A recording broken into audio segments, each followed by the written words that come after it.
Halo, Assalamualaikum warahmatullahi wabarakatuh. Shalom, Om Swastiastu, Namo Buddhaya, salam kebajikan untuk kita semua. Perkenalkan, nama saya Ali Christian Harigan. Saya mahasiswa Fakultas Hukum Universitas Bangka Belitung dengan NIM 40122111002.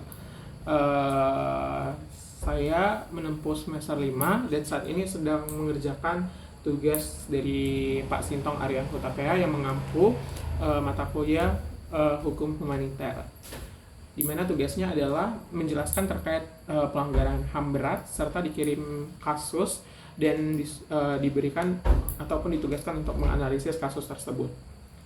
Oke, saya akan menjelaskan terkait pelanggaran HAM berat terlebih dahulu. Namun sebelum itu saya akan menjelaskan kepada teman-teman sekalian apa sih sebenarnya hak asasi manusia atau HAM itu sendiri. HAM atau hak asasi manusia itu merupakan hak kodrati yang dimiliki oleh setiap manusia atau hak dasar yang diberikan oleh Tuhan Yang Maha Esa kepada setiap manusia yang harus dijunjung oleh pemerintah, negara, hukum, atau bahkan sesama manusia ataupun makhluk hidup. Sehingga sebenarnya hak asasi manusia ini adalah hak dasar seperti hak hidup dan hak mendapatkan hidup yang baik. Hak ini ataupun pengertian tersebut itu terdapat pada pasal 1 angka 1 Undang-Undang Hak Asasi Manusia itu sendiri yang merupakan bentuk dari ratifikasi Universal Declaration of Human Rights, di mana dari pasal tersebut tadi kita dapat mengartikan ya teman-teman bahwa hak asasi manusia itu adalah hak dasar manusia itu sendiri yang merupakan karunia dari Tuhan Yang Maha Kuasa, yang merupakan hak natural manusia itu sendiri, dan oleh karena itu HAM itu tidak dapat dicabut oleh manusia manapun dan bahkan makhluk hidup manapun.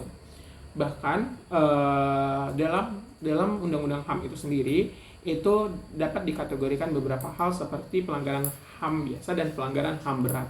Namun kita akan spesifik membahas pelanggaran HAM berat terlebih dahulu. Penjelasan pada pasal 104 ayat 1 Undang-Undang Hak Asasi Manusia itu mendefinisikan pelanggaran HAM berat seperti misalnya pembunuhan massal atau genocide, pembunuhan sewenang-wenang atau di luar putusan pengadilan, atau yang namanya arbitrary atau extrajudicial killing. Seperti juga ada penyiksaan, penghilangan orang secara paksa, atau bahkan perbudakan, atau bahkan yang lebih minimnya lagi adalah diskriminasi yang dilakukan secara sistematik atau systematic discrimination. Saya akan menjelaskan bentuk-bentuk tersebut kepada teman-teman biar lebih sedikit menambah wawasan dan ya mendapat pengetahuan baru. Apa sih genocide? Genocide itu seperti pembunuhan massal, namun terhadap etnis atau bahkan identitas tertentu yang dilakukan dengan maksud untuk menghancurkan atau memusnahkan etnis tersebut, atau bahkan menghilangkan etnis tersebut atau identitas tersebut dari peradaban atau bahkan dari bumi ini misalnya demi kepentingan politik dan lain sebagainya. Namun yang kedua adalah pembunuhan yang sewenang-wenang. Pembunuhan sewenang-wenang atau arbitrary killing ini itu merupakan pembunuhan yang dilakukan tanpa proses hukum yang sah teman-teman, atau bahkan ada penyiksaan. Penyiksaan ini seperti perlakuan kejam yang menyebabkan penderitaan fisik dan mental sehingga para korbannya itu merasa tersiksa baik secara fisik atau secara mental itu tadi. Yang selanjutnya adalah penghilangan orang secara paksa. Ini adalah tindakan membawa orang secara ilegal dan menyembunyikan keberadaannya atau sengaja untuk menghilangkan orang tersebut. Sebenarnya kasus ini pernah terjadi di Indonesia rentan waktu rezim Soeharto, di mana ini dilakukan untuk dan demi kepentingan politik yang bersangkutan, di mana orang-orang yang mengkritik atau bahkan orang-orang yang kontra terhadap pemerintahan saat itu dicari dan dihilangkan dengan dalil untuk ketertiban nasional pada akhirnya. Namun ada perbudakan. Perbudakan ini seperti memaksa orang untuk bekerja tanpa imbalan dan dalam kondisi yang merendahkan. Ini biasanya ditemukan di perdagangan orang dan lain sebagainya seperti itu. Namun yang terakhir adalah diskriminasi yang sistematis. Diskriminasi yang sistematis ini adalah perlakuan yang tidak adil terhadap individu atau bahkan kelompok atau bahkan identitas tertentu teman-teman. Namun apa sih kasus yang diberikan Pak Sintong untuk dan yang harus kita analisis? Yang pertama adalah analisis kasus penyintas Ian Fu terhadap hak asasi manusia berat. Apa sih sebenarnya kasus penyintas Ian Fu atau Lan Fu ini tadi?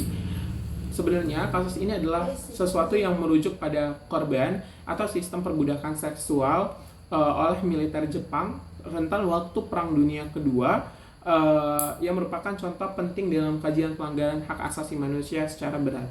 Dalam analisis yang akan saya sampaikan, kita akan membahas beberapa aspek yang merupakan meaningful dari pengalaman penyintas itu sendiri, termasuk dari konteks sejarah atau bahkan psikologis dan sosial, serta upaya advokasi yang dilakukan untuk mendukung mereka. Kita akan membahas konteks sejarah dulu, teman-teman. Sistem Ianfu atau Lanfu atau juga Ianfu adalah istilah yang digunakan untuk menggambarkan wanita yang dipaksa menjadi budak seks oleh tentara Jepang selama Perang Dunia Kedua oleh Jepang. Di Indonesia, yang termasuk merupakan negara yang pernah dijajah, banyak sekali wanita Indonesia yang menjadi korban, dan kisah mereka seringkali terabaikan dalam narasi sejarah resmi atau bahkan tidak diangkat oleh sejarah, di mana penelitian dan penggalian informasi mengenai kasus ini juga menjadi lebih penting untuk memahami dampak jangka panjang dari pelanggaran yang dilakukan tersebut. Namun kedua adalah secara psikologis dan sosial. Biasanya teman-teman penyintas dari Ianfu atau Lanfu ini tadi mempunyai dua dampak terhadap hidup mereka. Yang pertama adalah dampak psikologis, yang kedua adalah dampak sosial. Di mana dampak psikologis mereka akan mengalami trauma yang cukup berat sehingga membuat mereka akan merasa takut untuk menjalani hidup mereka berikutnya. Namun dampak sosialnya adalah adanya stigma di masyarakat bahwa mereka adalah orang yang kotor misalnya dan lain sebagainya, sehingga mereka tidak bisa lagi masuk ke dalam struktur sosial atau bahkan society yang ada saat itu. Namun upaya advokasi dan penelitian yang dilakukan terhadap penyintas Ianfu udah dilakukan oleh beberapa organisasi bahkan individu itu sendiri. Salah satu tokoh yang penting dalam gerakan ini adalah Junian Ko, seorang peneliti independen yang telah berusaha untuk mengumpulkan berbagai kisah-kisah penyintas melalui wawancara mendalam. Ia menghadapi berbagai tantangan dalam proses pengumpulan data ini, teman-teman, termasuk akses lokasi yang sulit dijangkau ataupun bahkan informasi-informasi yang tidak memadai yang sengaja atau bahkan telah dimusnahkan pada akhirnya. Namun ada beberapa langkah advokasi seperti demonstrasi dan aksi publik, pendidikan terhadap masyarakat, dokumentasi sejarah yang sangat penting, atau bahkan advokasi lainnya yang dapat mengangkat korban-korban Ianfu atau Jianfu ini tadi. Namun kesimpulan dari kasus ini sebenarnya adalah penyintas Ianfu itu mencerminkan bahwa pelanggaran HAM berat itu adalah pelanggaran yang sangat mengerikan, yang sangat memerlukan perhatian serius dari pemerintah ataupun bahkan masyarakat sipil. Kenapa? Karena terkadang pelanggaran HAM berat itu tidak sengaja untuk ditutup-tutupi, apalagi yang berhubungan dengan satu pemerintahan atau bahkan satu negara untuk menutupi satu aib misalnya. Melalui upaya advokasi yang berkelanjutan atau bahkan PR seperti mengumpulkan ataupun mengklasifikasikan sejarah-sejarah kelam seperti ini, kita dapat mengantisipasi teman-teman untuk tindakan ini tidak terjadi kedua kalinya, atau bahkan pelanggaran HAM berat ini tidak akan terjadi untuk kedua kalinya ketika kita belajar atau bahkan mengerti dari sejarah-sejarah yang pernah kita pelajari seperti itu.